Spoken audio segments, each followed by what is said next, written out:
हर overnight success के पीछे कम से कम 5 साल का एक ऐसा स्ट्रगल जुड़ा होता है जो किसी को दिखाई नहीं देता। नमस्कार, मैं Kapil Qureshi, independent business consultant team doctor Vivek Bindra. आज के स्टडी लेके आया हूं आपके साथ ओयो के फाउंडर की रितेश अग्रवाल जी की। 1993 में ओडिशा में पैदा हुआ ये लड़का आज ओडिशा से निकल के देश के बड़े लगभग सबसे बड़े जगहों पे, सबसे बड़े शहरों में, हालांकि और भी कहीं नहीं, विदेश तक में भी इनके फ्रेंचाइजी ओन होटल्स हैं। कैसे हुई शुरुआत इस बिजनेस की जो आज multi crore multi billionaire businessman बन चुके हैं। हमारे साथ प्रोफेसर भी हैं बड़ा बिजनेस के, डॉक्टर विवेक बिंद्रा जी भी इनके ऊपर केस स्टडी बना चुके हैं और ये हमारे प्रोफेसर हैं, तो इन्होंने हमें बहुत सारी ऐसी लर्निंग शेयर की है, खास तौर पे हॉस्पिटैलिटी इंडस्ट्री के बारे में। तो शुरुआती के दिनों में एक लड़का जिसके दिमाग में सबसे पहले एक शब्द आया जिसका नाम था एंटरप्रेन्योरशिप। एंटरप्रेन्योरशिप के बारे में जब उन्होंने सुना तो इनके मन की जिज्ञासा बढ़ती चलेगी कि ये क्या होता है एंटरप्रेन्योरशिप। उस जमाने में जब बच्चों को सिर्फ नौकरी करने के लिए पढ़ाया जाता था, वहां पे इनके दिमाग में इस अक्षर का नाम आया, ये समझने की कोशिश करने लगे कि क्या होता है और लोगों को बता रहे थे कि मैं एंटरप्रेन्योर बनूंगा, एंटरप्रेन्योर बनूंगा, एंटरप्रेन्योर बनूंगा। अरे भैया, ये होता क्या है एंटरप्रेन्योर?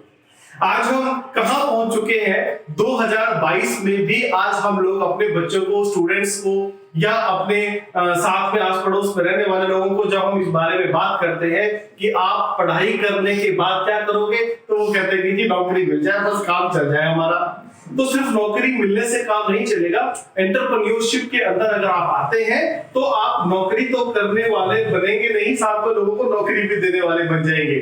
चलिए बात करते हैं रितेश अग्रवाल की कि किस तरह से ओयो के होटल्स का एक स्टार्टअप शुरू हुआ। बात उस समय की है जब मैंने आपसे बताया कि रितेश अग्रवाल बड़े हो रहे थे और उनको ट्रैवल का बहुत शौक था। वो अपनी बिजनेस मैनेजमेंट की स्टडी के लिए लंदन गए, वहां जाके उन्होंने अपनी पढ़ाई की। पढ़ाई करके जब वो वापस आए तो वापस आके उनको एक रात एक जगह होटल में रुकना पड़ा।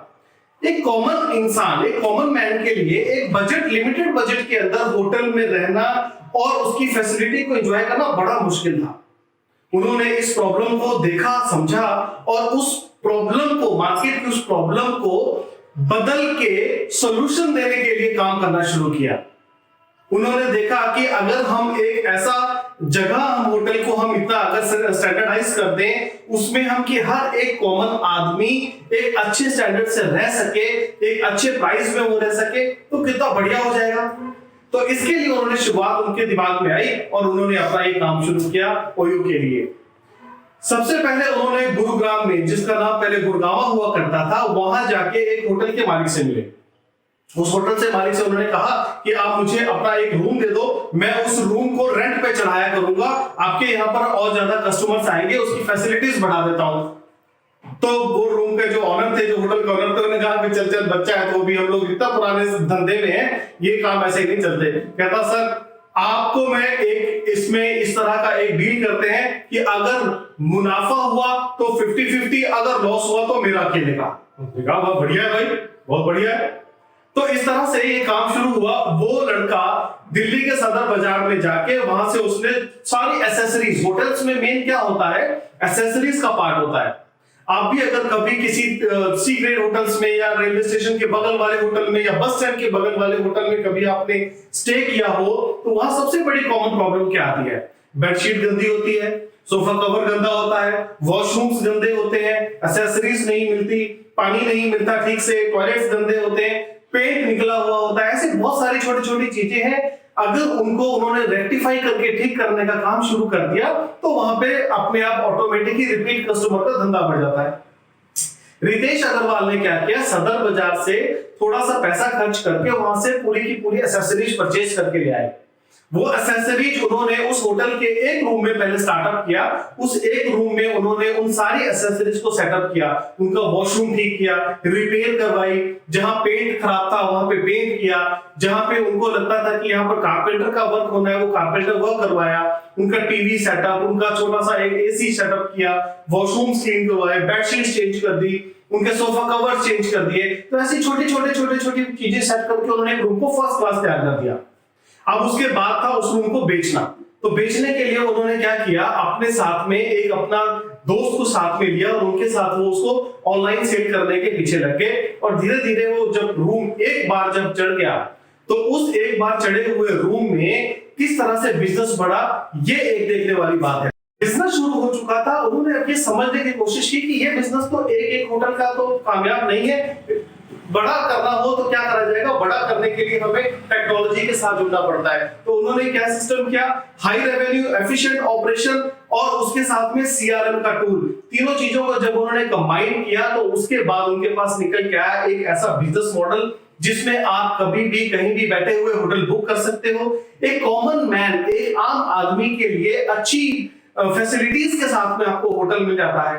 अब उन्होंने दूसरे होटल्स के मालिक से बात करना शुरू किया, उन्होंने उनसे बात की और देखा कि बहुत सारे होटल्स हैं लेकिन क्या है कि उनमें ब्रांडिंग नहीं है। तो उन्होंने क्या किया, अपना ओयो का एक ब्रांड शुरू किया, ऑन योर ओन, इस नाम से ओयो को लिया गया। और उसमें क्या किया, सभी लोगों से बात करके उनको ब्रांड कर दिया, सिंगल ब्रांड, डिफरेंट होटल्स। फिर उन्होंने उनसे बात की कि अपने अपने रूम्स को इतना स्टैंडर्डाइज कर दो। उन्होंने अपनी एक एसओपीज मेंटेन की, सीआरएम के थ्रू एक एसओपीज मेंटेन की।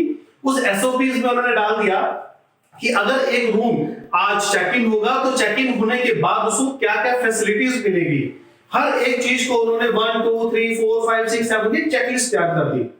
चेक इन होने से लेकर चेकआउट होने तक का जो प्रोसेस होता है होटल का, वो सारा प्रोसेस उन्होंने तैयार किया और तैयार करके वो बुकलेट उनके हाथ में दे दी कि ये लीजिए आपकी बुकलेट, ये सॉफ्टवेयर सीआरएम, इसमें आप काम करोगे, इसके थ्रू काम करोगे, कोई दिमाग नहीं लगाना, दिमाग पे बोझ नहीं डालने का, पूरा का पूरा सिस्टम इसमें चेकलिस्ट के थ्रू उनको दे दिया। अब हर होटल में हर ओनर उसी चेकलिस्ट के दौरान जैसे ही चेक इन होता है उसके बाद नेक्स्ट प्रोसेस करते करते करते चेकआउट तक का प्रोसेस फॉलो करने लगे और बिजनेस चल पड़ा। आज की डेट में चाइना में ओयो का इतना बड़ा एक कारोबार शुरू हो चुका है कि आप देखिएगा कि आने वाले दिनों में लगभग दुनिया के हर जगह पे ओयो पहुंच चुका है। रितेश अग्रवाल जी को मैं बधाई देना चाहता हूं, उन्होंने जो स्टार्टअप शुरू किया और हमारे साथ बड़ा बिजनेस के साथ जो जुड़े हुए हैं, हमारे प्रोफेसर हैं बड़ा बिजनेस में, उनकी वजह से बहुत सारे लोगों को, बहुत सारे स्टूडेंट्स जो हमारे एंटरप्रेन्योरशिप के अंदर आना चाहते हैं, अपने लिए कुछ नया मुकाम हासिल करना चाहते हैं, स्टार्टअप करना चाहते हैं, फंड रेजिंग करना चाहते हैं, उनको रितेश अग्रवाल जी ने बहुत अच्छे लेसन्स दिए हैं। अगर आप भी एक स्टूडेंट हैं और चाहते हैं खुद के लिए बिजनेस खड़ा करना, चाहते हैं ओयो की तरह एक स्टार्टअप आप करने का इच्छा है, तो आप हमारे साथ एनरोल हो जाएं, हमारी बड़ा बिजनेस की कम्युनिटी में आ जाएं। आपके लिए हम इतना कुछ कर रहे हैं, इतने अच्छे अच्छे कोर्सेज बना रखे हैं, इतने अच्छे आपको हमने इंफॉर्मेशन शेयर की है जो आपको लीगली तौर पे तो कहीं पे भी मिलेगी, इलीगली तौर पे कहीं मिल जाए तो पता नहीं, लेकिन इस दौर में, जिस दौर में YouTube, गूगल इतना कुछ सिखा रहा है, आपको एक ऐसी ऐप मिलने वाली है जिसमें आप अपने लिए भविष्य बना सकते हैं, अपने परिवार का भविष्य जोड़ सकते हैं। अगली केस स्टडी एक और लेके आऊंगा बहुत ही जल्दी। तब तक के लिए मेरे इस केस स्टडी को सराहने के लिए, मेरी वीडियो पूरा देखने के लिए आप सबका तहे दिल से बहुत बहुत धन्यवाद।